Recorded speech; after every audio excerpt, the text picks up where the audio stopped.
If you feel like you're always behind, even when you're doing everything right, this might be the most important shift you make all week. I'll walk you through 7 hidden energy drains that feel productive but are quietly keeping you stuck. You'll learn how to spot them and what to do instead so your energy fuels real momentum. My backstory is I burned out after nearly a decade of doing everything right, and I still felt behind every day. So I doubled down. I added more goals, added more structure, more pressure. And when I couldn't catch up, I started thinking maybe I was the problem. But I wasn't lazy. I was drowning in things I hadn't even started. Now, I work with driven people who look like they've got it all together, but feel like they're barely holding on. They're stuck in systems that used to work until their life changed and those systems broke. Energy drain number 1, close the loop. Most people don't realize they're losing energy from unfinished thoughts. So every time you say, I'll do it later, your brain logs it as unfinished business. Not just the big things, I'm talking about the little things. That email you meant to reply to? That 10-minute walk you promised yourself? Maybe it's that pile of clothes you kept meaning to put away. And here's the trap. Even when you're not doing them, you're still carrying them. You're mentally juggling them on loop. It's like leaving tabs open on your brain and wondering why your whole system is running slow. So here's the shift. If you can't finish it now, close the loop. It's a simple decision. You either cancel the promise, or you schedule it and you commit to it, or you tell yourself it's fine the way it is. Don't worry about the full commitment. Just move the next brick forward. Because that open loop you keep stepping over, it's not neutral. It's absolutely draining you. Energy drain number 2, the invisible load. You're not just doing your work, you're carrying it, even when you're not touching it. I used to keep emails unread, not because they were urgent, but because I need something in them. I'm talking about newsletters, company announcements, stuff that didn't need a response, but I'd keep them like digital clutter.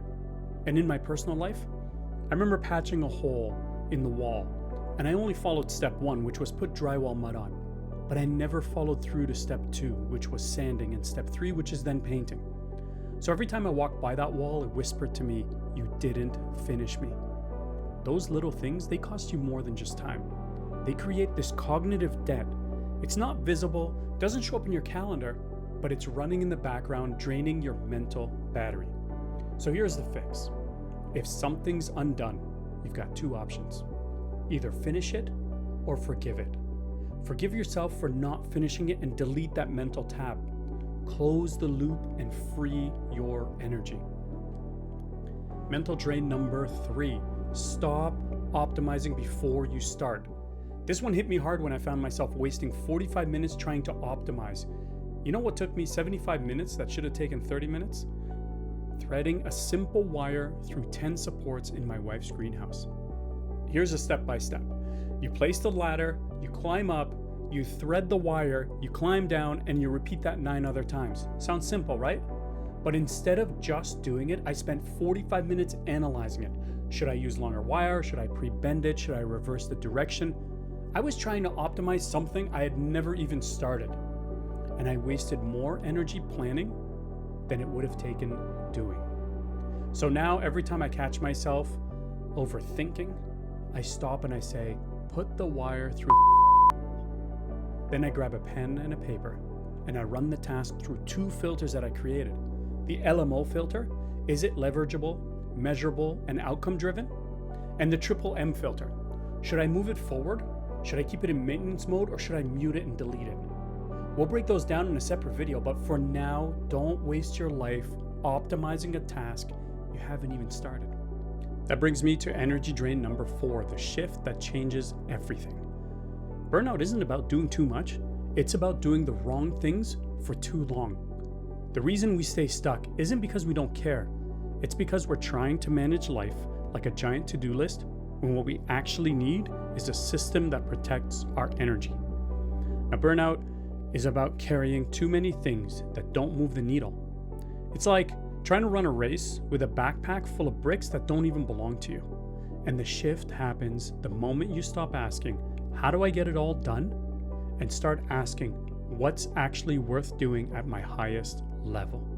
Because you can lead, you can create, and you can grow, but not if you're buried under invisible obligations and unfinished loops.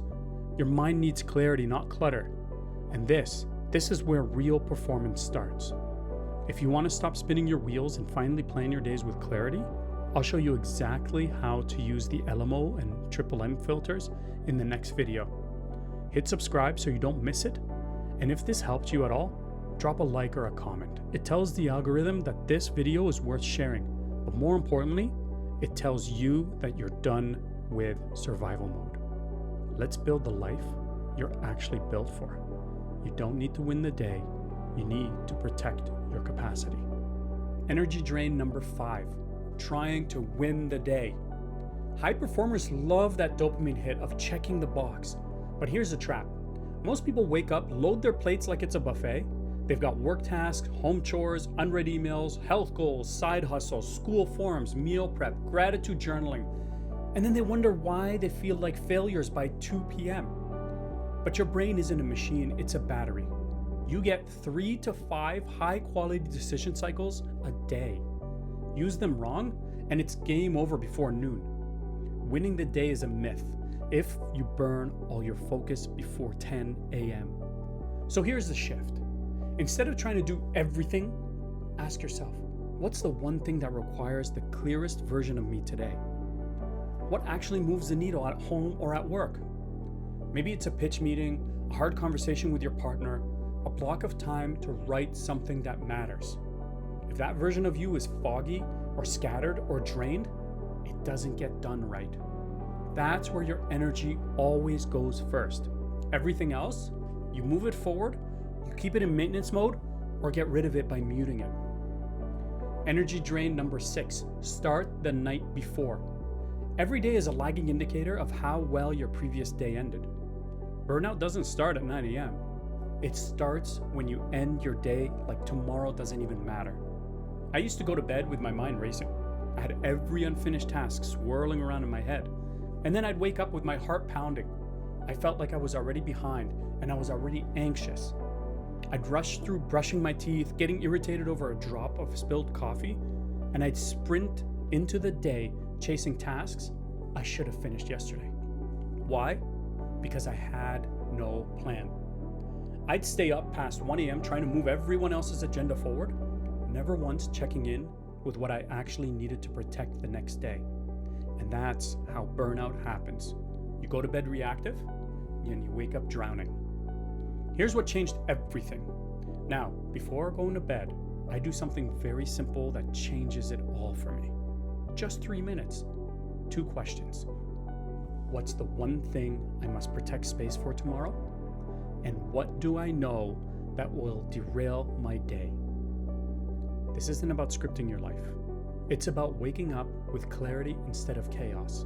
Because in the morning, your brain's still booting up, and you can't win the day if you start it in survival mode. Energy drain number 7.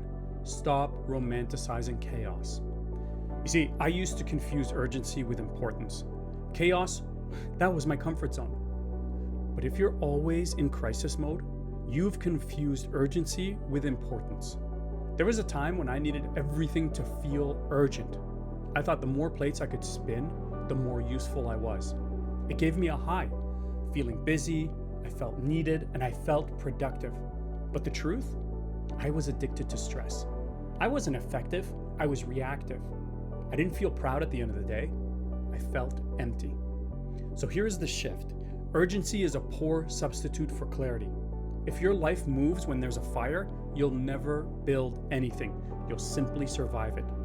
You don't need more pressure. You don't need better filters. You need space to think. You need the discipline to pause, zoom out, and say, what actually matters now? Because calm isn't the enemy. It's a requirement for a life that lasts.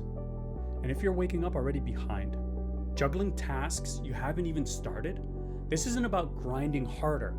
It's about protecting your energy that you have and using it on what actually matters. So in the next video, I'll walk you through the exact system I use to plan my day so I stop burning out and still get more done than ever. It's simple, it's powerful, and once you learn it, you'll never plan your day the same way again. So hit subscribe, turn on those notifications, and let's stop surviving and build a life that actually fits you.